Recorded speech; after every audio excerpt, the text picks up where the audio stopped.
Gamete study centre में आप सभी का स्वागत है। हम लोग पीजीटी परीक्षा का वर्ष 2000 में आए प्रश्नों का हल पिछली 2 क्लासों में देख चुके हैं। आज वर्ष 2000 की परीक्षा में आए प्रश्नों पर तीसरी और अंतिम क्लास है, जो प्रश्न संख्या 71 से लेकर के प्रश्न संख्या 100 तक में है। उस पर आज हम लोग डिस्कशन करेंगे। आइए हम लोग शुरू करते हैं अपना पहला क्वेश्चन। पहला क्वेश्चन है, अशोक के किस स्थान के अभिलेख को रानी का अभिलेख कहा जाता है? पहला है धौली, नंबर 2 है कौशाम्बी, नंबर 3 है मास्की, नंबर 4 है गुर्जरा। तो रानी का अभिलेख किसको कहते हैं, यह प्रश्न पूछा गया है। तो इसमें जो है उत्तर जो सही होगा वो है कौशाम्बी। जो कौशाम्बी का अभिलेख है, लघु स्तंभ लेख है, इसी को रानी का अभिलेख कहते हैं। इसमें जो है कौशाम्बी व प्रयागराज के अभिलेख में जो है अशोक की एक रानी करुआकी का उल्लेख है और साथ में उनके पुत्र तीवर का भी उल्लेख है। अभिलेखों में एक मात्र पुत्र तीवर का वर्णन है जो इसी कौशाम्बी अभिलेख में है, देखते हैं में है। और अगली बात है कि हम अशोक का जब इतिहास की हम स्रोतों की बात करते हैं तो उसमें अभिलेख जो है अशोक कालीन इतिहास को या मौर्य कालीन इतिहास को जानने का महत्वपूर्ण स्रोत हो जाते हैं। तो मुख्यतः उनके अभिलेखों जो ज्ञात हैं उनको हम लोग शिलालेख, स्तंभ लेख और गुहा लेख, शिलालेख जो शिलाओं के ऊपर लिखे गए हैं, स्तंभ जो स्तंभ बनाकर उस पर लिखे गए हैं, गुहा लेख जो गुफाओं में है, जैसे बराबर पहाड़ी में जो गुफाएं हैं वहाँ गुफाओं में भी उनके अभिलेख प्राप्त हुए हैं। और सर्वप्रथम 1837 में जेम्स प्रिंसप ने अशोक के अभिलेख को पढ़ने में सफलता प्राप्त की, लेकिन वहाँ उन्होंने अशोक की जो उपाधि थी देवानामप्री,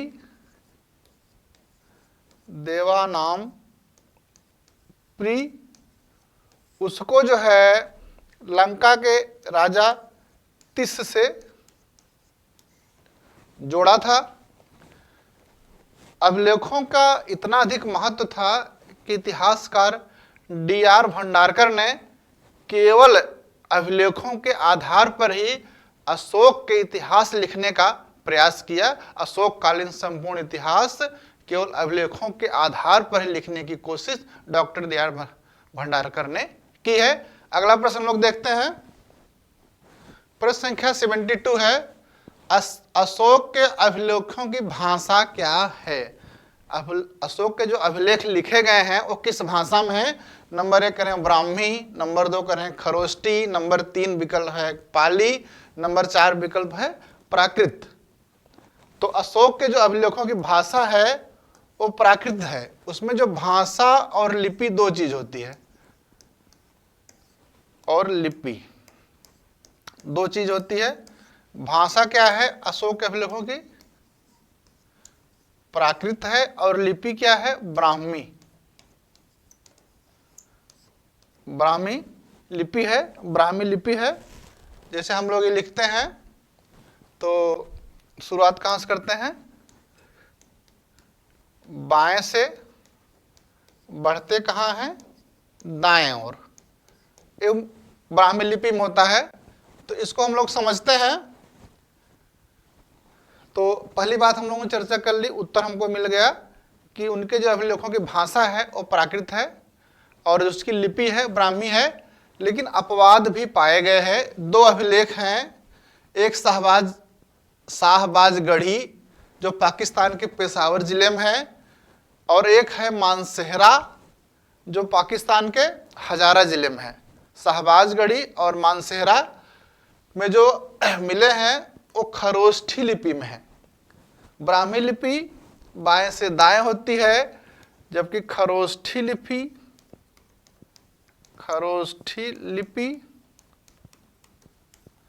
कैसे होती है?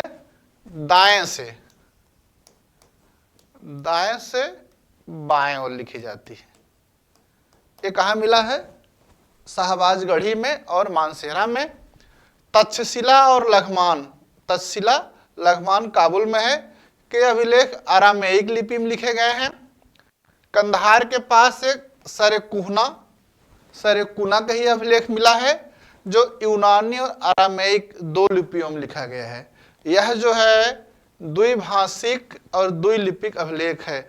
अगर पूछा जाए अशोक का कौन सा अभिलेख द्विभाषिक और द्विलिपिक है तो कंधार के पास पाया गया सरेकुना अभिलेख है। इस तरह से मोटी मोटी बातें हैं। अशोक के जो अभिलेख हैं उनकी भाषा प्राकृत है और लिपि क्या है? ब्राह्मी है, लेकिन उसके अपवाद भी हैं। और शाहबाजगढ़ी मानसेरा खरोष्टी लिपि में है, तक्षशिला और लघमान जो अरामेइक लिपि में है, और कंधार के पास सरेकुना का अभिलेख जो है अरामेइक और यूनानी लिपि में है। यह द्विभाषिक और द्विलिपिक अभिलेख है। अगला प्रश्न हम लोग देखते हैं। चलिए, देवी चंद्रगुप्तम की रचना किसने की? देवी चंद्रगुप्तम की रचना किसने की? नंबर 1 विकल्प चंद्रगुप्त प्रथम, number 2 Banabhatta, number 3 Vishakhadatta, number 4 Kalidasa. तो इसका सही उत्तर होगा विशाख दत्त। अब समझा जाए विशाख दत्त कौन है और उनकी अन्य रचनाएं क्या है। एक बातें समझी जाए, दूसरी बातें समझी जाए कि अन्य जो हैं बाणभट्ट हैं, कालिदास हैं, इनकी और कौन सी रचनाएं हैं। आइए देखते हैं। देवी चंद्रगुप्तम का जो है गुप्तकालीन विभूति विशाख दत्त का नाटक है। ये नाटक है, इसमें गुप्तवंशी रामगुप्त के विषय में सूचनाएं मिलती हैं। विशाख दत्त का एक दूसरा नाटक है मुद्रा राक्षस, बहुत फेमस है। कौन सा? मुद्रा राक्षस, जिसमें चंद्रगुप्त मौर्य के जीवन से संबंधित घटनाएं मिलती हैं। अगला उत्तर हमारा मिल गया कि देवी चंद्रगुप्तम किसने लिखा है? विशाख दत्त ने लिखा है। उसमें जो है एक चंद्रगुप्त प्रथम विकल्प में है, उनकी कोई रचना नहीं है। अगला उस विकल्प में बाणभट्ट थे जो हर्ष की राजसभा में थे, मतलब 7वीं सदी में। इनकी 2 रचनाएं मिली हैं, हर्षचरित और कादम्बरी। ये प्रश्न पूछ सकता है। कालिदास चंद्रगुप्त द्वितीय की राजसभा में थे। इन्होंने जो है 7 काव्य लिखे हैं, ऋतुसंहार, मेघदूत, कुमार संभव, रघुवंश, मालविकाग्निमित्र, विक्रमोर्वशीय, अभिज्ञान शाकुंतल। इस तरह से इस प्रश्न की व्याख्या हम लोग इनकी आगे आते हैं। किस गुप्त शासक ने हूणों को पराजित किया था? विकल्प में है नंबर 1 श्रीगुप्त, नंबर 2 चंद्रगुप्त द्वितीय, नंबर 3 कुमार गुप्त, नंबर 4 स्कंद गुप्त। ये 4 विकल्प हैं। तो इसमें हूणों को पराजित कौन किया था? तो स्कंद गुप्त ने किया था। किसने किया था? स्कंद गुप्त ने किया था। अब हम लोग समझे हूण कौन थे, उन्होंने कब आक्रमण किया था और स्कंद गुप्त ने कैसे उनको पराजित किया। हूण जो है मध्य एशिया की एक बर्बर जाति थी। इनका प्रथम आक्रमण जो है स्कंद गुप्त लगभग 455 से 467 ईस्वी। इनकी उपाधि है क्रमादित्य। परीक्षा में पूछा जा सकता है क्रमादित्य किसकी उपाधि है? तो स्कंदगुप्त की के समय हुआ। हूणों का नेता कौन था?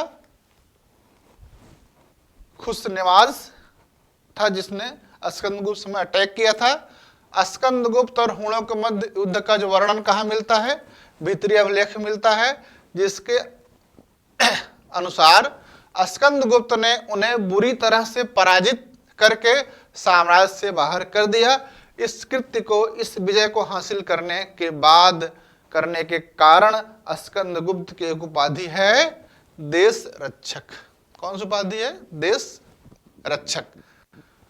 स्कंदगुप्त के संबंध में हूणों का नेता खुशनवाज था स्कंदगुप्त के समय, जिसको क्रमादित्य की उपाधि दी गई थी, और भीतरी अभिलेख में इसके बारे में पता चलता है। अब हम स्कंदगुप्त के समय में एक और महत्वपूर्ण तथ्य समझ लेते हैं जो परीक्षाओं में कई बार पूछा गया है।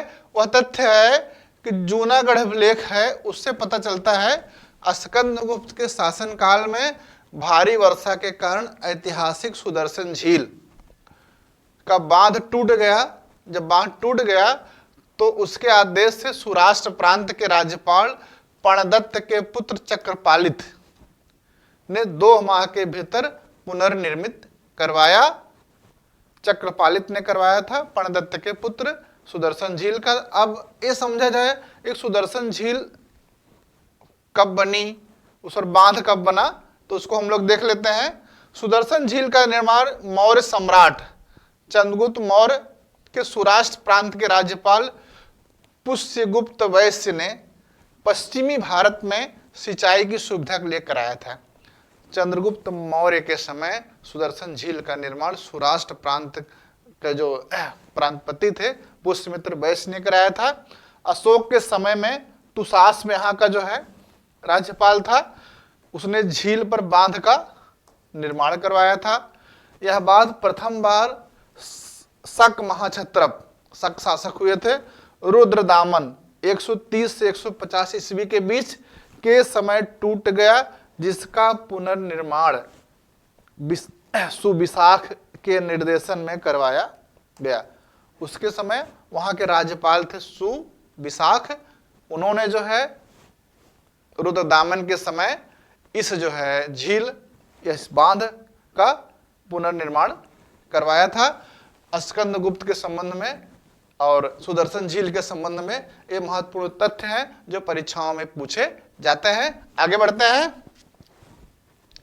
गुप्त काल को क्लासिक युग क्यों कहते हैं? नंबर 1, वाणिज्य एवं व्यापार में प्रगति के कारण, कला और साहित्य में प्रगति के कारण, तकनीकी प्रगति के कारण, सार्वभौम सत्ता के कारण। क्या कारण था कि गुप्त काल को या गुप्त युग को क्लासिकल युग कहा जाता है? समझ रहे हैं? तो उसमें उत्तर क्या होगा? कला और साहित्य में प्रगति के कारण। होता है जब किसी काल विशेष में, किसी क्षेत्र में चहुमुखी विकास होता है, अत्यधिक विकास होता है, तब उसको हम लोग जो है स्वर्ण युग, क्लासिकल युग या पेरिक्लीन युग भी कहते हैं। इसको हम लोग देखते हैं। गुप्त काल की चौमुखी प्रगति के कारण इतिहासकार इस युग को स्वर्ण युग, क्लासिकल युग, पेरिक्लीन युग का नाम देते हैं। ये प्रगति के क्षेत्र थे। राजनीतिक एकता का काल था, ये महान सम्राटों का काल था। समुद्रगुप्त, चंद्रगुप्त द्वितीय जैसे महान सम्राट हुए। श्रेष्ठ शासन व्यवस्था का काल था ये। आर्थिक समृद्धि का काल था ये। धार्मिक सहिष्णुता का काल था ये। साहित्य विज्ञान कला के चरमोत्कर्ष का काल था, चरमोत्कर्ष हुआ इसका। भारतीय संस्कृति के प्रसार का काल था। अब हम लोग समझे कला में चरमोत्कर्ष कैसे हुआ। तो कला के जो विभिन्न पक्ष होते हैं, वास्तुकला होती है, तक्षण कला होती है, चित्रकला होती है, इन सब का सम्यक विकास इस समय हुआ था गुप्त काल में। इस युग की कला में आद्योपांत, आध्यात्मिकता, शालीनता तथा भारतीयता दिखाई देती है। तिगवा का मंदिर है, भुमरा, भीतरगांव, देवगढ़ का दशावतार मंदिर, शिरपुर आदि में नागर शैली में विशाल मंदिरों का निर्माण हुआ है। अजंता की चित्रकला भी प्रसिद्ध है इस काल की। संस्कृत राजभाषा बनी तथा संस्कृत साहित्य का अभूतपूर्व विकास हुआ। कालिदास, शूद्रक, विशाखदत्त, वात्स्यायन, विष्णु शर्मा, वात्स्यायन का कामशास्त्र, विष्णु शर्मा का पंचतंत्र की कहानियां, ये सब इसी काल में लिखी गई। शूद्रक का मृच्छकटिकम। तो कुल मिलाकर के गुप्त काल में साहित्य, विद्या, विज्ञान, इन सब का चहुमुखी विकास हुआ। इसलिए जो है इस काल को क्लासिकल काल या क्लासिकल युग कहा जाता है। हम लोग आगे बढ़ते हैं। Question number 76। गुप्त काल में अजंता की कौन सी गुफाएं निर्मित हुई थी? गुफा है 29 गुफाएं हैं, उनका क्रम पढ़ा है 1 2 3 4 5। तो इसी तरह पहला विकल्प है 10 11 12 13, दूसरा विकल्प है 12 13 14 15, तीसरा विकल्प है 2, 8, 10, 11। चौथा विकल्प है 16, 17। मतलब इसमें से कौन सी गुफा है जो गुप्त काल की है? तो इसका उत्तर 4 वाला सही होगा, 16 और 17। इसको हम लोग देखते हैं। अजंता कहाँ है? महाराष्ट्र के औरंगाबाद जिले में है। वहां पर जो है 29 गुफाओं में चित्र मिले हैं, जिसमें से केवल 7 गुफाएं में ही चित्र बचे हैं। 29 गुफाओं में तो चित्र हैं, मिली हो गुफाएं 29, लेकिन 7 गुफाओं में चित्र हैं। और 7 गुफाएं कौन कौन सी इसमें चित्र हैं?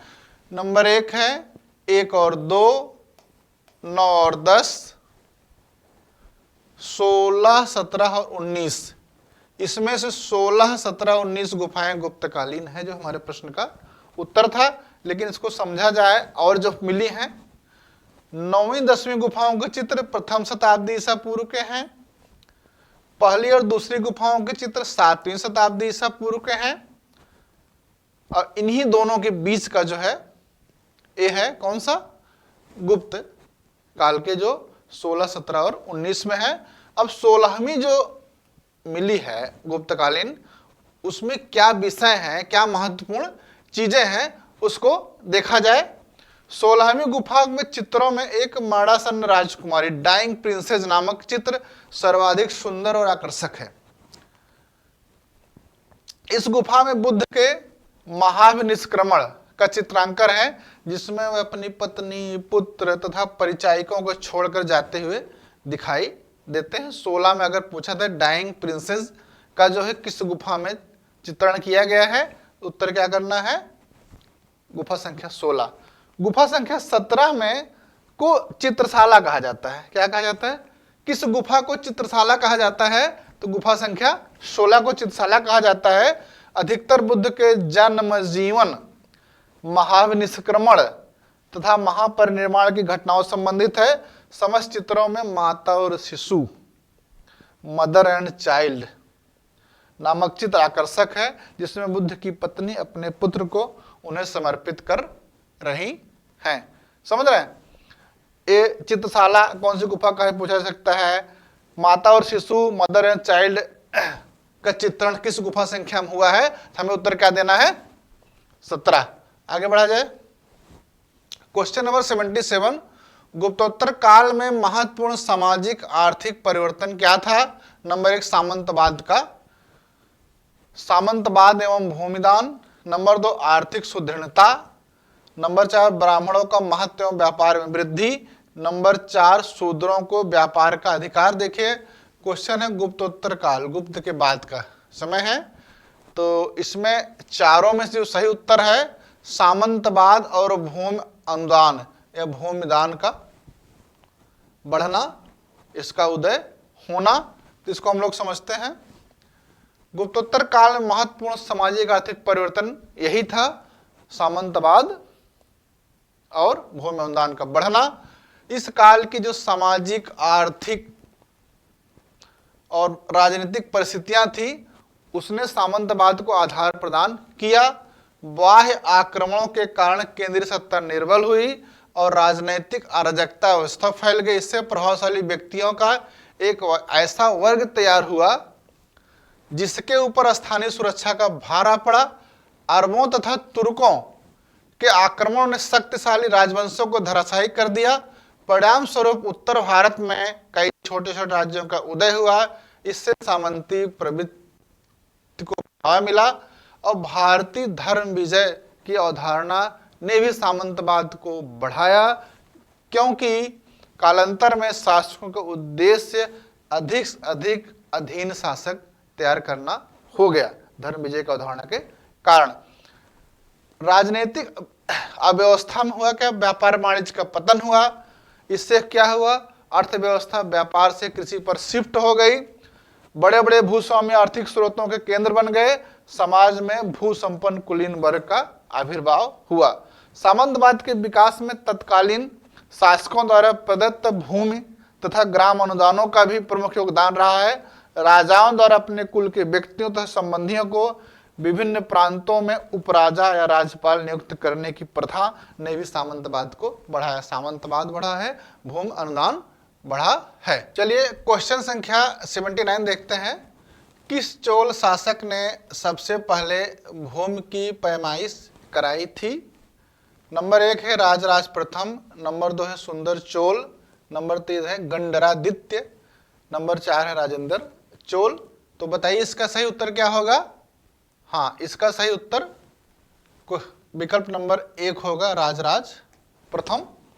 इसको हम लोग समझते हैं।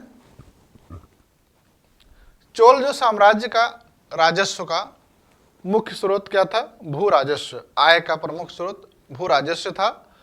और भू राजस्व के लिए लोग करते क्या थे?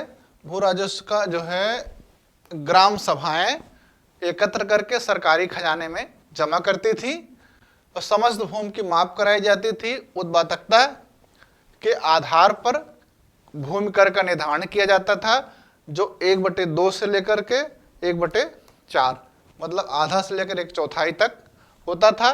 चोल शासक राजराज प्रथम जो हमारा प्रश्न था, उसका उत्तर 1000 ईस्वी में भू राजस्व के वास्तविक निर्धारण के लिए भूमि की पैमाइश करवाई।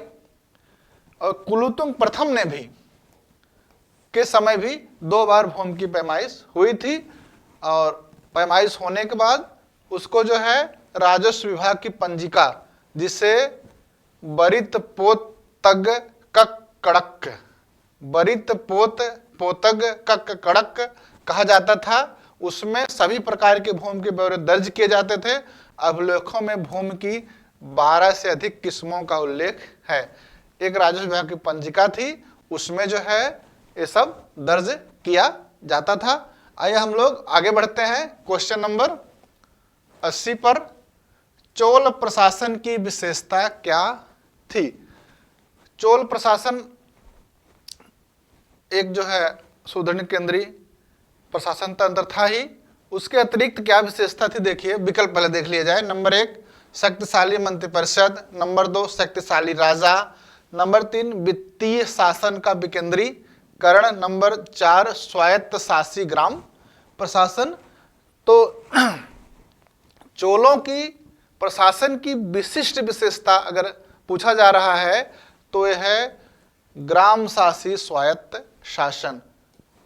गांव का स्वायत्त शासन था। इसको हम लोग देखते हैं। चोल शासन की विशिष्टता उसकी स्वायत्त शासी ग्रामीण संस्थाओं के संचालन दिखाई देता है। चोल शासक परांतक प्रथम के उत्तर मेरू अभिलेख से स्थानीय स्वशासन या प्रशासन के बारे में जानकारी मिलती है।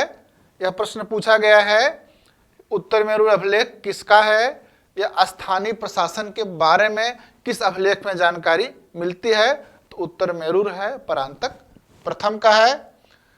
गांव में सामान्यतः 2 प्रकार की संस्थाएं कार्यरत थीं। एक उर थी, दूसरी सभा या महासभा थी। एक उर, दूसरी सभा या महासभा थी। उर जो है एक सामान्य प्रकार की ग्राम सभा थी, जिसकी बैठकों में सभी ग्रामवासी शामिल होते थे। उर का शाब्दिक अर्थ पुर है। इसकी कार्यकारिणी जो होती थी, उर की जो कार्यकारिणी होती थी, उसे आलुंगणम कहा जाता था। दूसरा सभा या महासभा है, जो अग्रहार गांव में होती थी। अग्रहार ऐसी जो है भूमि होती थी, ऐसे गांव होते हैं जो ब्राह्मणों को दान में दे दिए जाते थे, वहां पाई जाती थी। और इसकी भी सभा होती थी। इसकी सभा को वारियम कहा जाता था। वारियम की सदस्यता के लिए योग्यता निर्धारित की गई थी। व्यक्ति की उम्र 35 से 70 वर्ष होनी चाहिए, 1.5 एकड़ भूमि का मालिक होना चाहिए, अपनी भूमि पर मकान होना चाहिए, वैदिक मंत्रों का ज्ञान होना चाहिए। अगर इतनी योग्यता है तो वारियम का सदस्य बन सकता है, अन्यथा नहीं। महासभा को पेरगुर्री कहा जाता था। इसके सदस्यों को पेरुमक्कल कहा जाता था। सीमित के सदस्यों के, वारियम के सदस्यों को बरिय पेरू कक्कड़, बरिय पेरू कक्कल कहा जाता था। सभा की बैठक कहाँ होती थी? गांव के मंदिर में, वृक्ष के नीचे या जलाशय तालाब के किनारे होती थी। नगरों में भी व्यापारियों की कमेटियां या सभाएं होती थी, नगरम कहा जाता था, सर्वाधिक महत्वपूर्ण प्रशासनिक सभा थी। इसकी प्रशासनिक व्यवस्था मुख्यतः व्यापारियों को ही सम्मिलित किया जाता था। इन्हें मणिग्रामम या बलंजियर आदि नामों से भी जाना जाता था। तो कुल मिलाकर के स्वायत्त शासन में हम लोगों ने उर और महासभा या सभा को पढ़ा। तीसरा नगर में होते थे, जो नगर की कमेटियां थी उसमें मणिग्रामम या बलिंजियर भी कहा जाता था। आगे बढ़ते हैं। प्रश्न संख्या 81 है। सिंधु घाटी सभ्यता का प्रसिद्ध नगर हड़प्पा स्थित था। हड़प्पा कहाँ स्थित था, यह प्रश्न पूछा गया है। किस नदी के तट पर था? विकल्प नंबर 1 सिंधु नदी के तट पर, नंबर 2 रावी नदी के तट पर, नंबर 3 गंगा नदी के तट पर, नंबर 4 सरस्वती नदी के तट पर। तो इस प्रश्न में जो है सही उत्तर क्या है? 2 है विकल्प नंबर रावी नदी के तट पर है। परीक्षा में सिंधु सभ्यता के जितने स्थल जिन नदियों के किनारे हैं, तट पर हैं, उसे हमको जान लेना चाहिए। यहाँ पर हड़प्पा पूछा है, कहीं मोहनजोदड़ो पूछ लेगा, कहीं लोथल पूछ लेगा। तो उसको आइए हम लोग एक नजर में देख लेते हैं, एक टेबल के माध्यम से। देखिए, सिंधु नगर एवं उनसे संबंधित नदी हड़प्पा अभी हम लोगों ने देखा रावी नदी के तट पर है, मोहनजोदड़ो सिंधु नदी पर है, रोपड़ सतलज नदी पर, मांडा चिनाब नदी पर, कालीबंगा घग्घर नदी जिन्हें प्राचीन सरस्वती या द्वसद्वती कहते थे, लोथल भगवा नदी पर कई बार पूछा गया है, सुतका गेंडोर दास्क नदी पर, बालाकोट बिंदार नदी जो अरब सागर में गिरती है, आलमगीरपुर हिंडन नदी, रंगपुर मादर नदी, कोटदज्जी सिंधु नदी, बनावली प्राचीन सरस्वती, चन्हूदड़ो सिंधु नदी। हम लोगों ने करीब 13 सिंधु स्थलों को किस नदी के किनारे, किस नदी के तट पर अवस्थित है उसको जान लिया है। अब परीक्षा में अगर पूछा जाएगा तो इसको सही करके आना है। चलिए हम लोग जो है प्रश्न संख्या 82 देखते हैं। निम्नलिखित चोल शासकों में से किसने श्री विजय पर आक्रमण किया? प्रश्न है। विकल्प 1 है राजराज प्रथम ने, नंबर 2 विकल्प है राजेंद्र प्रथम ने, तीसरा है कुलोत्तुंग ने, चौथा है विक्रम चोल ने। बताइए क्या उत्तर हो सकता है? इसका उत्तर विकल्प संख्या 2 है राजेंद्र प्रथम ने। आइए देखते हैं इसको। चोल शासक राजेंद्र प्रथम, जिसका शासनकाल 1015 से 1044 ने भारतीय उपमहाद्वीप की विजय के उपरांत दक्षिण पूर्व एशिया में सैन्य अभियान किया। कहाँ किया? दक्षिण पूर्व एशिया। समझ गए? इसके अंतर्गत क्या क्या आता था? जावा, सुमात्रा, तो अन्य द्वीप आते थे। अब ये समुद्र के अंदर के हैं, समुद्र के किनारे के हैं, तो इसमें शक्तिशाली नौसेना इसने भेजी। उसका यह अभियान पूर्णतः सफल रहा। उसने शैलेंद्र शासक संग्राम विजयोत्तुंग वर्मन, क्या नाम था शैलेंद्र शासक का? विजयोत्तुंग वर्मन, संग्राम विजयोत्तुंग वर्मन को पराजित किया, बंदी बना लिया। चोल सेना ने कडारम स्थान है श्री विजय को जीत लिया। शैलेंद्र ने संग्राम विजय तुंगबर्मन ने चोल शासक की अधीनता में रहने का वचन दिया। इस आश्वासन पर उसका राज्य वापस लौटा दिया गया। इस सैन्य अभियान का विवरण तिरुवलंगाड़ू ताम्रलेख में ताम्रपत्र में मिला है। तिरुवलंगाड़ू ताम्रपत्र में इसका वर्णन मिलता है। तो किसने जो है श्री विजय या शैलेंद्र शासक को पराजित किया था? तो उत्तर होगा राजेंद्र प्रथम। आइए आगे बढ़ते हैं। अशोक ने कलिंग पर आक्रमण किया शासन के 8वें वर्ष में, शासन के 10वें वर्ष में, शासन के 13वें वर्ष में, शासन के 15वें वर्ष में। बताइए सही उत्तर क्या होगा? शासन के 8वें वर्ष में विकल्प नंबर 1 इसका सही है। आइए देखते हैं। अशोक ने अपने अभिषेक के 8वें वर्ष मतलब 261 ईसा पूर्व में कलिंग की विजय की, जिसका वर्णन अशोक के 13वें अभिलेख, कौन सा अभिलेख में कलिंग युद्ध तथा उसके परिणामों के विषय में जानकारी मिलती है। विजय करने के बाद विजयोपरांत उन्होंने कलिंग को 2 अधीनस्थ प्रशासनिक इकाइयों में बांट दिया।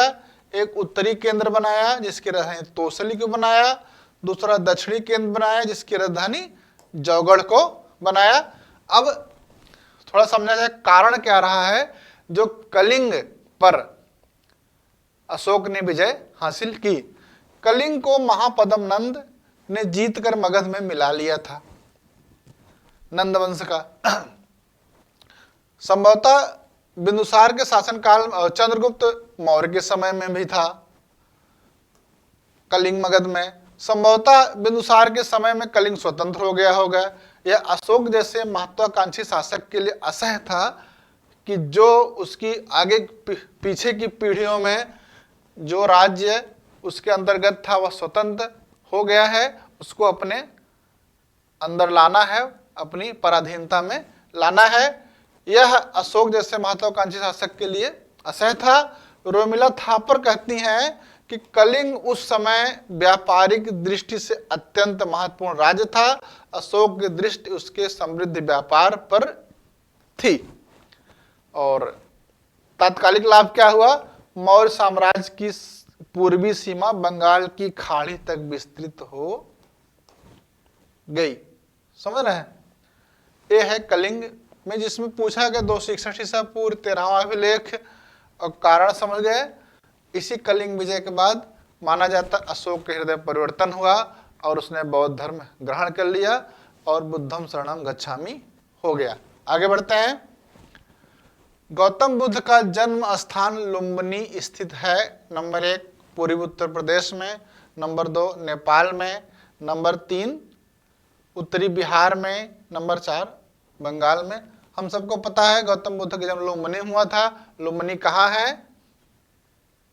हाँ, लुम्बिनी नेपाल की तराई में है, तो बी वाला विकल्प सही होगा, नेपाल। आइए देखते हैं। गोरखपुर जिले में एक नौतनवा स्टेशन है, वहां से 10 मील पर नेपाल की सीमा में रुमिनी देई नामक गांव है। यही बुद्ध काल का जो है लुम्बिनी है, नेपाल की सीमा में। महात्मा बुद्ध का जन्म कपिलवस्तु के निकट नेपाल की तराई में लुम्बिनी ग्राम में शाक्य क्षत्रिय कुल में 563 ईसा पूर्व हुआ था। इनकी माता का नाम महामाया, पिता का नाम शुद्धोदन। जन्म के 7वें दिन माता का देहांत हो जाने के कारण सिद्धार्थ, इनका बचपन नाम सिद्धार्थ था, का लालन पालन उनकी मौसी प्रजापति गौतमी ने किया। 16 वर्ष की अवस्था में सिद्धार्थ का विवाह शाक्य कुल की कन्या यशोधरा से हुआ, जिनका बौद्ध ग्रंथों में अन्य नाम बिंबा, गोपा, भदकच्छना मिलता है। यशोधरा से उनका पुत्र राहुल उत्पन्न हुआ था। सांसारिक समस्याओं से व्यथित होकर सिद्धार्थ ने 29 वर्ष की अवस्था में गृह त्याग दिया। इस गृह त्याग को बौद्ध धर्म में महाभिनिष्क्रमण कहा जाता है। महाभिनिष्क्रमण क्या है? जब महात्मा बुद्ध ने अपना घर छोड़ दिया, तपस्या करने चले गए, ज्ञान की खोज में चले गए, उसको महाभिनिष्क्रमण कहा जाता है। आगे बढ़े। महावीर की माता का नाम था।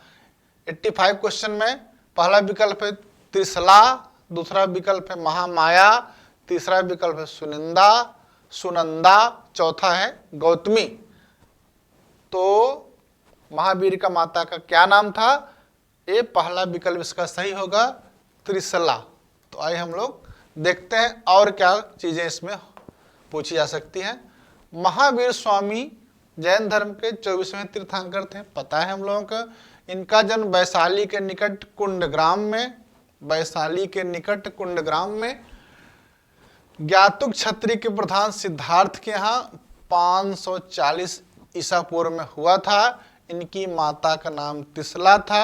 2 लिच्छवी राजकुमारी थीं। इनकी पत्नी का नाम यशोदा था। समझ में आया? लिच्छवी राजकुमारी थी त्रिशला। 12 वर्ष तक कठोर तपस्या एवं साधना के बाद 42 वर्ष की उम्र महावीर को जुम्भिग्राम के समीप ऋजुपालिका नदी के किनारे 1 साल वृक्ष के नीचे कैवल्य प्राप्त हुआ। कैवल्य प्राप्त होने के बाद इन्हें केवलिन, जिन या विजेता, अर्य, योग्य, निर्गंथ या बंधन रहित जैसी उपाधियां मिली। इनकी मृत्यु 72 वर्ष की उम्र में पावा में 468 ईसा पूर्व में हुई है। समझ गए? इसमें देखे त्रिशला पूछा जा सकता है, वो कौन सी कुल की राजकुमारी थी पूछा जा सकता है, मृत्यु कब हुई है, कहाँ पर हुई है, अन्य नाम उनके पूछे जा सकते हैं परीक्षाओं में। अब आइए 86 पर हम लोग विचार करते हैं। राजा राम के मृत्युपरांत उसकी विधवा ताराबाई ने किसके नाम से शासन किया? नंबर 1 अपने अल्पायु पुत्र शिवाजी द्वितीय के। नंबर 2 विकल्प है संभाजी के पुत्र साहू। नंबर 3 है शिवाजी प्रथम। नंबर 4 अपने पुत्र संभाजी द्वितीय। इस प्रश्न का सही उत्तर है विकल्प नंबर 1 अपने अल्पायु पुत्र शिवाजी द्वितीय। ये राजा राम कौन थे? शिवाजी के 2 पुत्र थे, संभाजी और राजा राम। राजा राम को शासक बनाया गया था, लेकिन उनको हटा करके संभाजी जो है शासक बने थे। संभाजी की मृत्यु के बाद राजा राम शासक बनते हैं और राजा राम की जो है 1700 ईस्वी में मृत्यु हो जाती है। उनकी पत्नी ताराबाई अपने 4 वर्षीय पुत्र शिवाजी द्वितीय, जो 1700 से 1707 ईस्वी में जो शासन करते हैं, शिवाजी द्वितीय करते हैं। ताराबाई के समय मराठों का पुनः उत्कर्ष होता है। उन्होंने रायगढ़, सतारा और सिंहगढ़ आदि किलों को मुगलों से छीन लिया। 12 अक्टूबर 1707 में साहू जो संभाजी के पुत्र थे और शिवाजी द्वितीय किसके थे? राजा राम पुत्र थे। शिवाजी के पुत्र संभाजी का पुत्र थे जो। तब ताराबाई के मध्य खेड़ा का युद्ध हुआ, जिसमें साहू बालाजी विश्वनाथ की मदद से विजयी हुए। ताराबाई का चैप्टर यहीं जो है खेड़ा का जो युद्ध होता है, खेड़ा का जो युद्ध होता है, यहीं से ताराबाई का चैप्टर क्लोज हो जाता है और साहू का चैप्टर शुरू होता है। जो उत्तर मुगल काल जब पढ़ेंगे या मराठा का उत्कर्ष जब हम देखेंगे पेशवाई काल में, तो उसमें आप इसको अच्छे से समझ सकते हैं। आगे बढ़ते हैं। 87 क्वेश्चन नंबर है, राजा जयसिंह ने पुरंदर के किले की घेराबंदी क्यों की? नंबर 1 वह शिवाजी की शरणस्थली थी। नंबर 2 वह सबसे कमजोर दुर्ग था। नंबर 3 वह मुगल क्षेत्र से घिरा था। नंबर 4 शिवाजी के क्षेत्रों के मध्य में स्थित था एवं वहीं उनका परिवार व खजाना रखा था। पुरंदर के ही दुर्ग पर जयसिंह ने घेरा क्यों डाला? इसका क्या कारण हो सकता है? तो इसका चौथा विकल्प सही है। शिवाजी के क्षेत्रों के मध्य स्थित एवं वहीं उनका पारिवारिक खजाना भी था। आइए देखते हैं। जयसिंह ने पुरंदर के दुर्ग की घेराबंदी इसलिए की क्योंकि पुरंदर का दुर्ग शिवाजी के क्षेत्रों के मध्य में स्थित तथा वहीं उनका परिवार व खजाना रखा गया था। हुआ क्या था कि जब शिवाजी का उत्कर्ष हो रहा था, तो उस समय मुगल शासक औरंगजेब थे। उन्होंने अपने विभिन्न सेनापतियों के माध्यम से जो है औरंगजेब को अपने अधीन करने का प्रयास किया। उनको सफलता नहीं मिली, तो उन्होंने अपने सबसे जो है योग्य सेनानायक आमेर के राजा जयसिंह, मिर्जा राजा जयसिंह को भेजा। उसने अपनी कूटनीतिक चालों के माध्यम से पुरंदर पर घेरा डाला और 1665 में, जून 1665 में शिवाजी को जो है पुरंदर की संधि करने के लिए बाध्य किया। उस संधि की शर्तों में था शिवाजी को 4000 लाख हूण वार्षिक आय वाले 23 किले मुगलों को सौंपने पड़े। अब शिवाजी के पास 12 किले बचे थे। मुगलों ने शिवाजी के पुत्र संभाजी को पंचहजारी एवं उचित जागीर देने का आश्वासन दिया। शिवाजी ने बीजापुर के विरुद्ध मुगलों को सैनिक सहायता देने का वायदा किया। इस संधि को औरंगजेब ने स्वीकार कर लिया था। इसमें पुरंदर की संधि कब हुई, किसके बीच हुई, किस सन में हुई, इस तरह के प्रश्न पूछे जा सकते हैं। आगे बढ़ते हैं। दारा शिकोह के प्रश्रय में किस संस्कृत कृति का फारसी अनुवाद नहीं हुआ था? इस पर गौर करिएगा। किस पर? नहीं पर। नहीं, क्योंकि जब प्रश्न में नहीं आता है तो हम लोग परीक्षा देते समय पढ़ते तेजी से पढ़ते पढ़ते निकल जाते हैं, तो नहीं दिखाई नहीं पड़ता है और उत्तर आते हुए भी हम लोग गलत उत्तर पर टिक कर देते हैं। तो इसमें देखिए विकल्प क्या है। नंबर 1 उपनिषदों का, नंबर 2 भगवत गीता का, नंबर 3 योग वशिष्ठ का, नंबर 4 भगवत पुराण का ना। तो इसमें जो है सही उत्तर होगा कि भगवत पुराण का जो है, भगवत पुराण का दारा शिकोह के द्वारा जो है फारसी में अनुवाद नहीं किया गया था। इसको हम लोग समझते हैं। शाहजहां के पुत्र, पता है हमको सबको, दारा शिकोह ने अनेक ग्रंथों भगवत गीता एवं योग वशिष्ठ का स्वयं अपनी देखरेख में फारसी में अनुवाद कराया। इसके अलावा उसने स्वयं तथा काशी के पंडितों की सहायता से 52 उपनिषदों का फारसी में अनुवाद कराया, जिसका नाम क्या है? सिर्र-ए-अकबर। क्या नाम है? सिर्र-ए-अकबर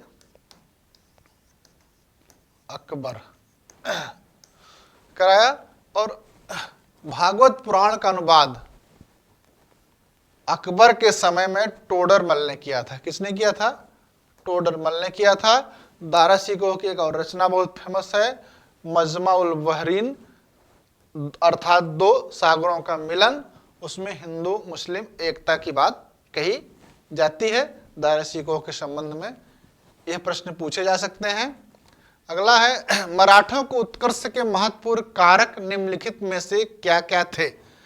नंबर आ महाराष्ट्र की भौगोलिक स्थिति, नंबर बा तात्कालीन धार्मिक आंदोलन, सा शिवाजी का जुझारू व्यक्तित्व, दा है शिवाजी द्वारा दक्षिण के शासकों से आर्थिक व सैन्य सहायता प्राप्त करना।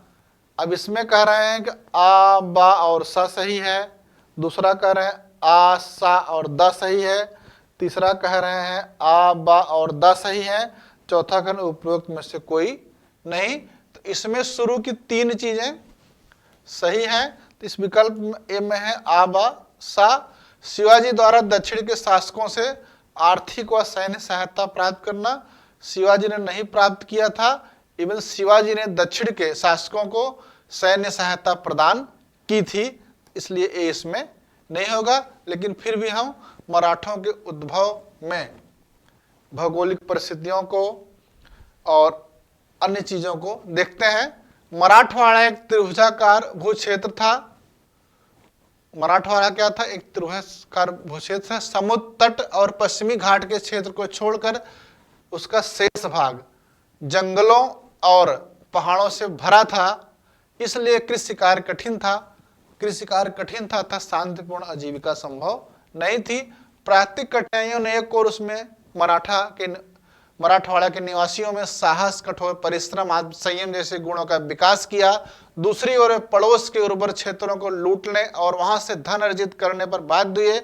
इन लूट मार के अभियानों ने मराठों में सैनिक प्रतिभा के विकास के लिए अनुकूल परिस्थितियां उत्पन्न की। पहाड़ी और जंगली क्षेत्रों में मराठों द्वारा छापामार युद्ध नीति का प्रयोग भी सफल ढंग से किया। मराठों की सफलता का एक महत्वपूर्ण कारण था गुरिल्ला युद्ध पद्धति या छापामार युद्ध पद्धति। उसके दुर्ग भौगोलिक परिस्थितियों के कारण मुगलों के प्रहार से सुरक्षित थे और मुगल सेना अपनी प्रबल शक्ति के बावजूद भौगोलिक बाधाओं के कारण मराठा पर विजय पाने में असमर्थ रहे। ये रहा भौगोलिक कारण। मराठी भाषा ने उन्हें एक सांस्कृतिक सूत्र में बांध दिया। आपस में मेल मिलाप और समान आदर्शों तथा मनोभावों के विकास में मराठी भाषा की महत्वपूर्ण योग्यता रही। तत्कालीन धार्मिक जो स्थिति रही है, आंदोलन रहा महाराष्ट्र में, वैष्णव आंदोलन 13वीं शताब्दी तक बहुत आगे बढ़ गया था। पंढरपुर में विठोबा का मंदिर निर्माण हो गया था।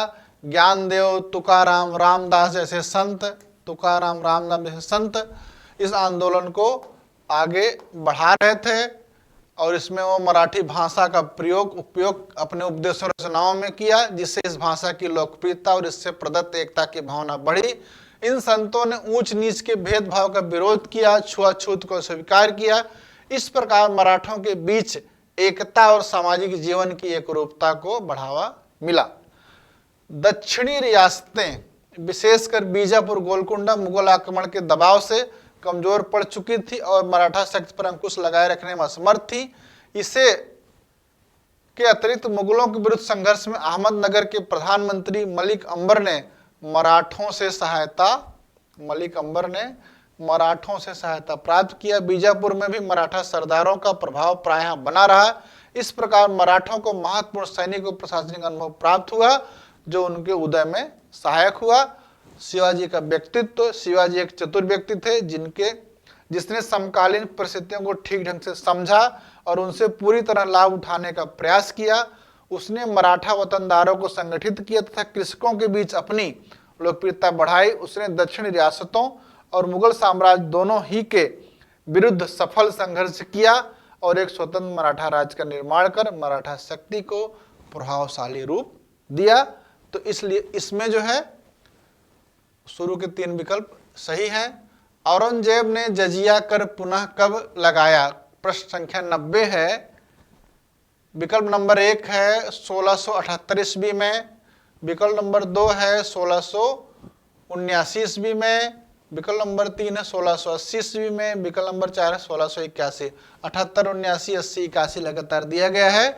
इसमें जो है विकल्प कौन सही है? 1679 ईस्वी में। व्याख्या समझते हैं इसकी। औरंगजेब ने 1679 में हिंदुओं पर पुनः जजिया कर लगा दिया। उसका उद्देश्य संभवतः धार्मिक न होकर राजनीतिक था, क्योंकि वह मराठों राजपूतों के खिलाफ मुसलमानों को संगठित करना चाहता था।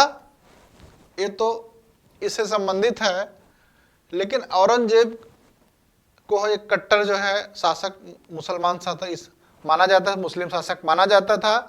तो उसकी धार्मिक नीति में बहुत सी कुछ चीज़ों को समझ लिया जाए। अगर परीक्षा में उससे संबंधित प्रश्न आते हैं तो उनको हम आसानी से हल करें। इसलिए उसकी जो धार्मिक नीति थी उसका जो विकास हुआ था वो क्रमशः हुआ था, क्रमिक रूप से हुआ था।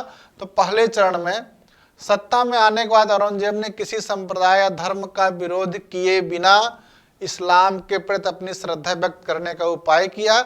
उसने क्या किया? झरोखा दर्शन की पद्धति समाप्त कर दी। राजा झरोखे से अपनी प्रजा को दर्शन देते थे। इससे सम्राट पूजा की परिपाटी विकसित होने लगी, जो वांछनीय नहीं था।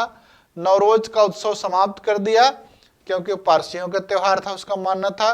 सिक्कों पर कलमा अंकित कराना बंद करवा दिया। महोत्सिब नामक आचार विचार का रक्षक होता था, प्रश्न पूछे गए हैं। अधिकारी बहाल किए जो मुसलमानों के नैतिक आचार पर निगरानी रखते थे और जुआबाजी, नशाखोरी, वैश्यावृत्ति आदि रोकते थे। अपने पिता की तरह उसने पुराने मंदिरों की रक्षा और नए मंदिरों पर प्रतिबंध की नीति अपनाई। नए मंदिरों को तोड़वाने, लेकिन सतीश चंद्र के अनुसार बड़े पैमाने पर मंदिरों को विनष्ट करने के उपाय नहीं किए गए। दूसरा चरण था अपने शासन के 11वें वर्ष, मतलब 1668 ईस्वी में औरंगजेब ने ऐसे निर्णय लिए जो मितव्ययता के उद्देश्य से अनिवार्य थे, क्योंकि साम्राज्य में आर्थिक संकट गंभीर रूप धारण कर चुका था। औरंगजेब ने दरबारी संगीतकारों एवं इतिहासकारों को हटा दिया। इसके बारे में कहा जाता है कि इन लोगों ने संगीत, तबला, इन सब का जुलूस निकाला था। तो औरंगजेब ने कहा कि इसको इतने अंदर दफनाना ताकि बाहर आवाज ना आने पाए। तुलादान की प्रथा बंद कर दी। दरबार में सोने चांदी की वस्तुओं को उपयोग बंद करा दिया। तर्क दिया कि शरीयत में अपव्यय धन प्रदर्शन को वर्जित माना गया है। उसने मुसलमान व्यापारियों को चुंगी से मुक्त कर दिया, जबकि हिंदू व्यापारियों से चुंगी वसूली जाती थी। राजस्व विभाग में निम्न पदों से भी हिंदुओं को हटा दिया गया। उनके स्थान पर मुसलमानों की भर्ती कर ली गई। इन दोनों उपायों का उद्देश्य क्या था? मुसलमानों को रोजगार तथा व्यापार को आकर्षित करना, ताकि राज्य द्वारा बेरोजगार मुसलमानों को आर्थिक सहायता प्रदान करना अनिवार्य न रहे। उपरोक्त आर्थिक संकट ने असंतोष भड़काया, साम्राज्य में विद्रोह होने लगे। अधिकतर विद्रोही हिंदू प्रजा के रूप में थे, क्योंकि आर्थिक संकट का दुष्परिणाम कृषक वर्ग पर पड़ रहा था, जिसमें अधिकतर हिंदू थे।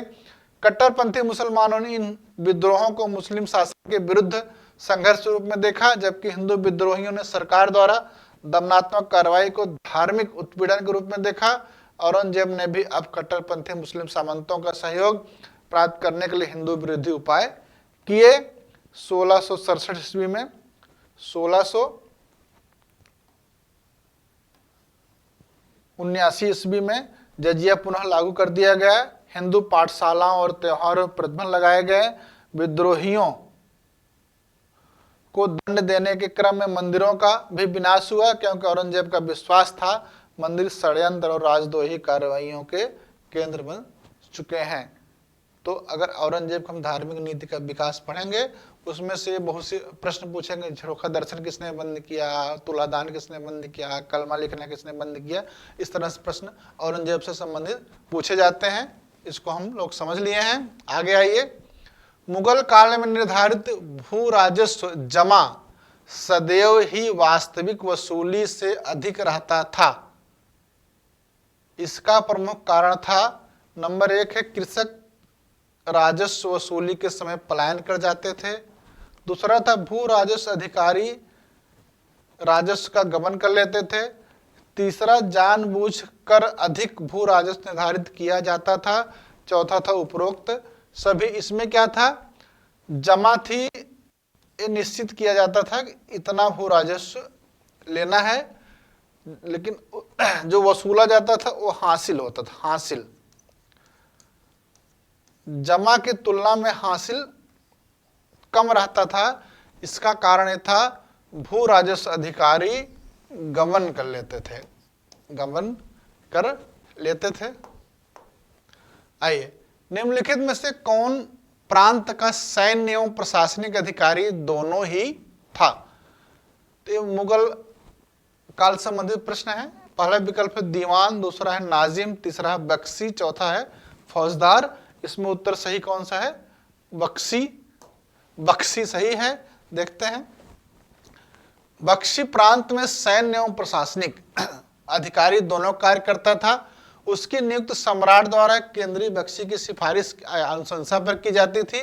वह सैन्य कार्यों के साथ साथ प्रांतीय मनसबदारों कार्यकुशलता का विस्तृत विवरण केंद्रीय बख्शी को भेजता था। प्रांतीय बख्शी को वाकिया नवीस माने सूचना देने वाला के रूप में भी कार्य करना होता था। इस रूप में उसका कार्य सूबे की समस्त जानकारी केंद्र को देना होता था। प्रांतीय बख्शी और केंद्रीय बख्शी में एक अंतर यह होता था कि सेना का जो प्रांत का बख्शी होता था उस सेना को वेतन देता था, सेना का वेतनाधिकारी होता था। लेकिन जो केंद्रीय बख्शी होता था वह वेतनाधिकारी नहीं होता था, बल्कि सैनिकों को वेतन दीवाने तन द्वारा दिया जाता था। अब हम लोगों ने बख्शी समझ लिया, तो प्रांतीय प्रशासन में और कौन कौन से अधिकारी हैं उनको देख लिया जाए, ताकि इससे जो प्रश्न पूछा जाए उसको सही कर लिया जाए। तो देखिए, सिपेह सालार या सूबेदार या नाजिम होते थे, ये प्रशासन का प्रधान होता था, सुरक्षा एवं कानून व्यवस्था देखते थे। अगला दीवान या दीवाने सूबा होते थे, जो वित्तीय मामलों की देखरेख करते थे। तीसरा सद्र थे, प्रांतों में जो धार्मिक मामलों के प्रधान थे। कोतवाल जो थे वो नगरों में थे, पुलिस के प्रधान थे। मीर बहार जो थे वो पुलों एवं नावों की व्यवस्था देखते थे। जब जो है सेना आक्रमण करने जाती थी तो पुल और नाव कहाँ कहाँ बनना है, कैसे सेना को पार कराना है, इस व्यवस्था को कौन देखता था? मीर बहार देखते थे। चुंगी इत्यादि का भी ध्यान मीर बहार द्वारा दिया जाता था। आगे चलते हैं। 93 प्रश्न नंबर है, निम्नलिखित में किस इतिहासकार ने अकबर को इस्लाम का शत्रु कहा? नंबर 1 अब्बास खां शेरवानी, नंबर 2 बदायूनी, नंबर 3 अहमद यादगार, नंबर 3 निजामुद्दीन अहमद। बताइए किसने कहा था अकबर को इस्लाम का शत्रु? इसमें जो है बदायूनी है, अब्दुल कादिर बदायूनी इसके सही उत्तर है। और इनके बारे में देखते हैं। मुगल सम्राट अकबर की सार्वभौमिक सहिष्णुता की नीति तथा दीन इलाही विचारधारा का बदायूनी ने विरोध किया तथा अकबर को इस्लाम का शत्रु कहा। उसने अकबर के इस्लाम विरोधी कार्यों की लंबी सूची तैयार की, जिसके अनुसार अकबर ने हज यात्रा बंद कर दिया, इस्लाम विरोधी है, मुस्लिम त्योहारों तथा रोजा जो रखते थे उस पर रोक लगा दी। समझ रहे हैं? तो इस प्रश्न का उत्तर अब्दुल कादिर बदायूनी है। अब्दुल कादिर बदायूनी की एक पुस्तक है, प्रसिद्ध पुस्तक है मुंतखब उत तवारीख या तारीख बदायूनी भी कहते हैं। मुंतखब उत तवारीख बहुत बार मिलाने के लिए प्रश्नों में आता है। और बदायूनी जो है अकबर के समय इमाम के पद पर थे। आगे चलें। प्रश्न है अकबर के सैन्य अभियानों को काल क्रमानुसार लगाइए। नंबर 1 मालवा विजय, नंबर 2 गुजरात विजय, नंबर 3 कश्मीर विजय, नंबर 4 हल्दी घाटी का युद्ध, नंबर 5 सिंध विजय, नंबर 6 असीरगढ़ की विजय। तो इसको पूछ रहे हैं कि क्रम से 1 2 3 4 5 6 है, नंबर 2 2 1 4 3 6 5 है, विकल्प नंबर 3 1 2 4 3 5 6 है, 1 2 4 5 3 6। तो इसमें से कौन सा विकल्प सही है यह पूछा जा रहा है। तो मालवा जो है कि विजय हुई है 1561 में, गुजरात में 1571 में पहली बार है, दूसरी बार 1572-73 में, कश्मीर विजय जो है 1586 ईस्वी में, हल्दी घाटी का युद्ध 1576 ईस्वी में, सिंध विजय जो है 1591 ईस्वी में, असीरगढ़ का 1601 ईस्वी में। अगर एक क्रम करेंगे तो 1 2 4 3 5 6, 1 2 4 3 5 6 ये वाला विकल्प सही होगा। इसको देख लेते हैं। मालवा विजय 1561 में मालवा के शासक बाज बहादुर पराजित हुए थे। अकबर की ओर से आधम खां और पीर मोहम्मद इन लोगों ने लड़ाई लड़ी थी। गुजरात विजय जो है 1571 में मुजफ्फर खां तृतीय पराजित हुए थे। वहाँ गए कौन थे? खाने आजम मुगल सेना को, जिसे मिर्जा अजीज कोका भी इनको कहते थे। फिर बाद में इनके लड़के ने विद्रोह कर दिया, मिर्जा हुसैन। तो द्वितीय अभियान 1572-73 में अकबर ने किया और स्वयं पहुंच गया अकबर।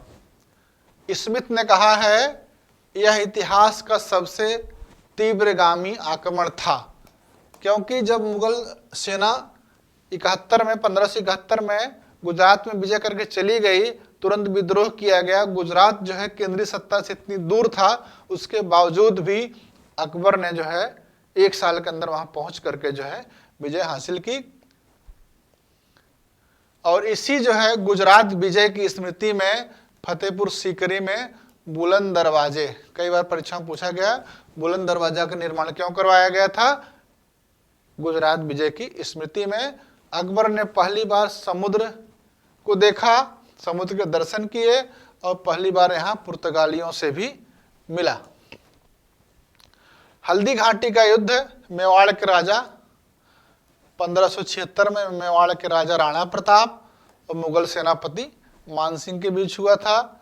कश्मीर की विजय 1586 ईस्वी में यूसुफ खां, याकूब खां और मुगल सेना की ओर से कासिम खां और भगवान दास ने लड़ा था। सिंध विजय 1591 में सिंध में जानी बेग और अब्दुल रहीम खां ने खाना।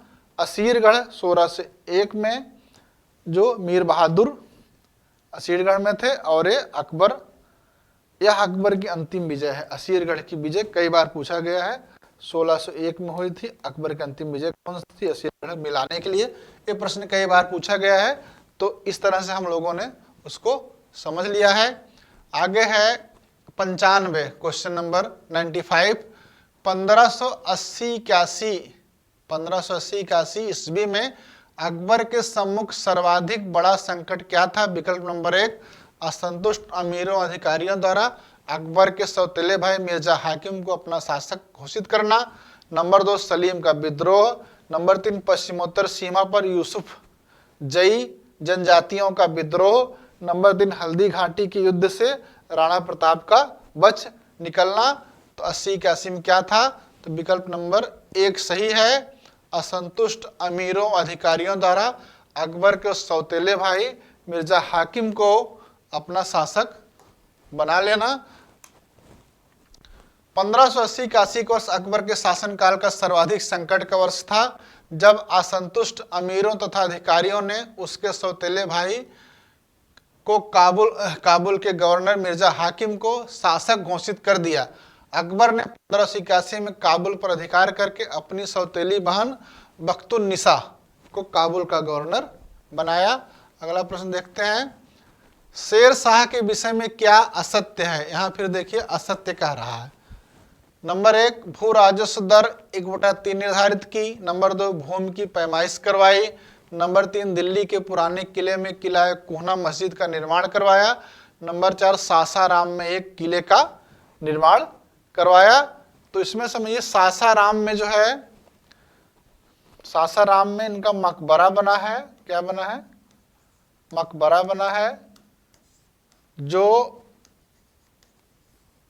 झील के ऊपर है। इसलिए असत्य यही है कि सासाराम में एक किले का निर्माण करवाया। और तीनों विकल्प सही हैं, उसको देख लेते हैं। शेर शाह के समय राजस्व की आय का मुख्य स्रोत क्या था? भूमि पर लगने वाला कर। तो शेर शाह के समय भूमि पर लगने वाले कर को लगान कहा जाता था।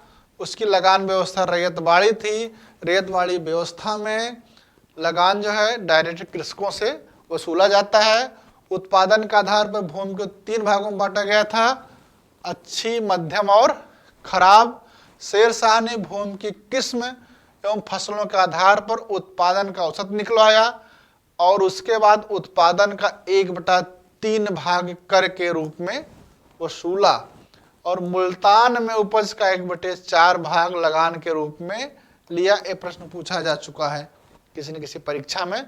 1/4 शेर शाह ने कहां से कर लिया था? भू राजस्व लिया था।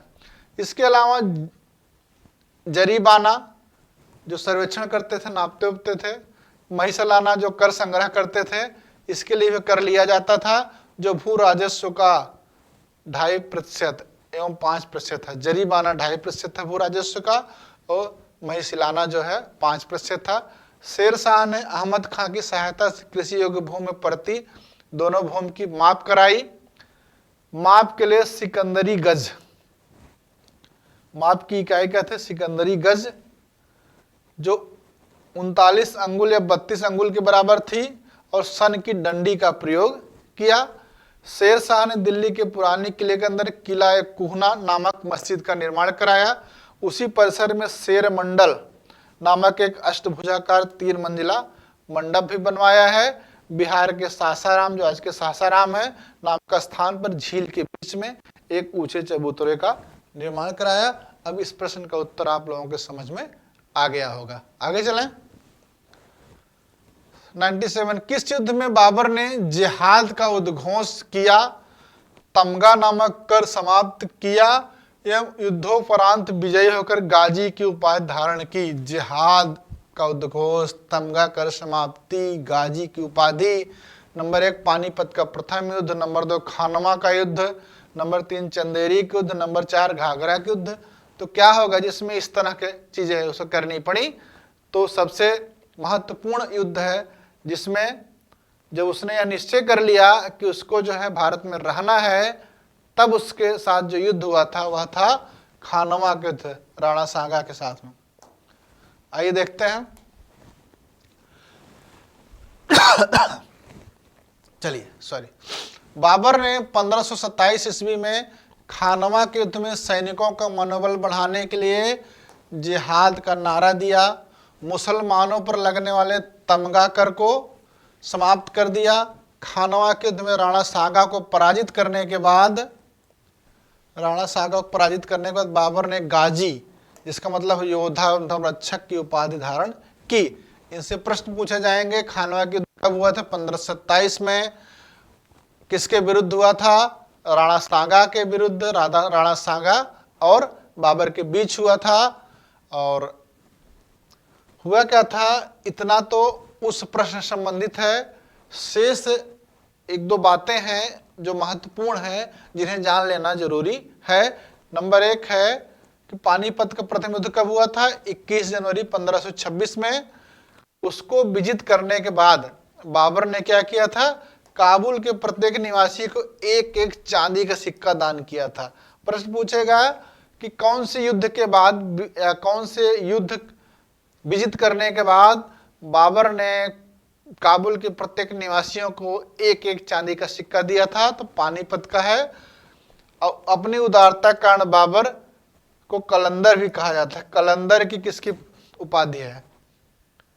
जैसे कुतुबुद्दीन ऐबक की उपाधि लाख बख्श थी, उसी तरह से बाबर की उपाधि कलंदर थी।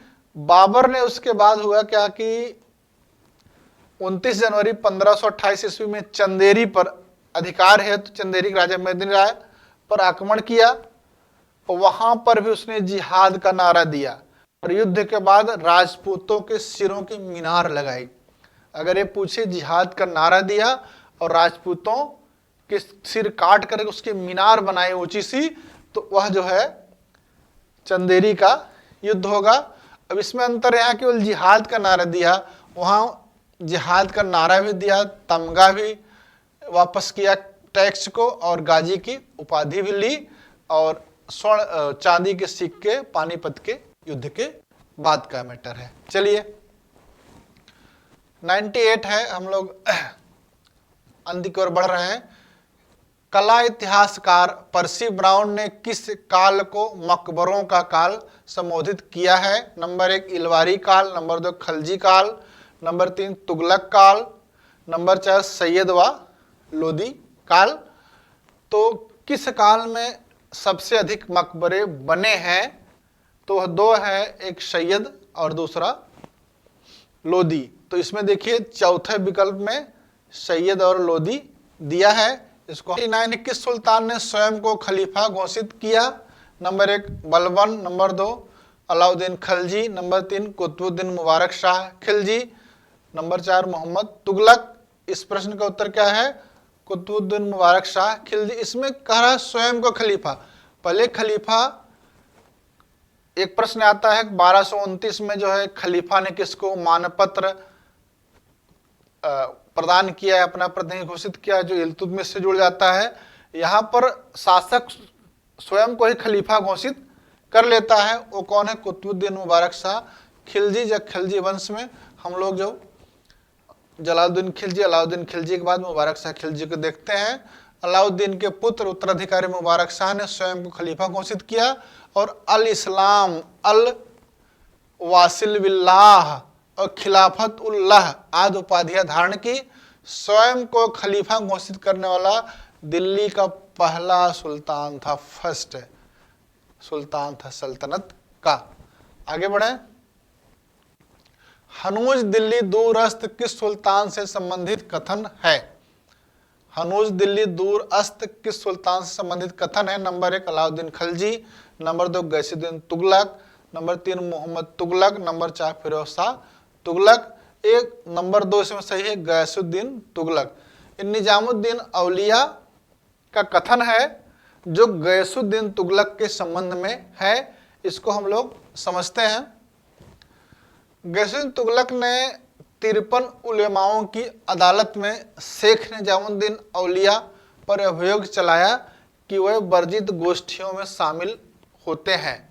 निजामुद्दीन औलिया उसमें बरी हो गए। शेख ने सुल्तान, लेकिन उनके मध्य मनमुटाव था। मनमुटाव का एक कारण था शेख ने सुल्तान के ज्येष्ठ पुत्र उलुग खान, जो बाद में मोहम्मद बिन तुगलक के रूप में शासक बना, को अपना शिष्य बना लिया और यह भविष्यवाणी की थी कि वह शीघ्र ही दिल्ली का सुल्तान बनेगा। इसलिए जब सुल्तान एक सैनिक अभियान पर बंगाल जा रहा था तब उसने शेख को एक धमकी भरा पत्र लिखा था कि जब वह लौटेगा तो दिल्ली उन लोगों के लिए छोटी पड़ेगी। निजामुद्दीन ने इसके प्रत्युत्तर में कहा था, हनोज दिल्ली दूरस्त, दिल्ली अभी दूर है। और फिर हुआ यह कि गयासुद्दीन दिल्ली के बाहर ही एक दुर्घटना में मर गया। लोगों का विश्वास था कि ऐसा शेख के अभिशाप के कारण हुआ। उसने कहा हनोज दिल्ली दूरस्त, दिल्ली अभी दूर है। तो वह जो है बंगाल जीत कर आ रहा था, तो उसके पुत्र उलुग खां ने उसके स्वागत के लिए तैयारी की थी और वहां पर जो है भवन गिर जाने के कारण उसकी मृत्यु हो गई थी। इसलिए इस तरह की बातें होती हैं। अब निजामुद्दीन औलिया के बारे में और चीजें जान लिया जाए। निजामुद्दीन औलिया शेख फरीद के शिष्य थे, चिश्ती संप्रदाय वाले, चिश्ती सिलसिला जिनका है। इनका जन्म बदायूं में 1236 ईस्वी में हुआ था। महत्वपूर्ण बात है, बहुत बार पूछा गया है कि जन्म कहाँ हुआ था। निजामुद्दीन औलिया ने दिल्ली के सुल्तानों को दिल्ली के 7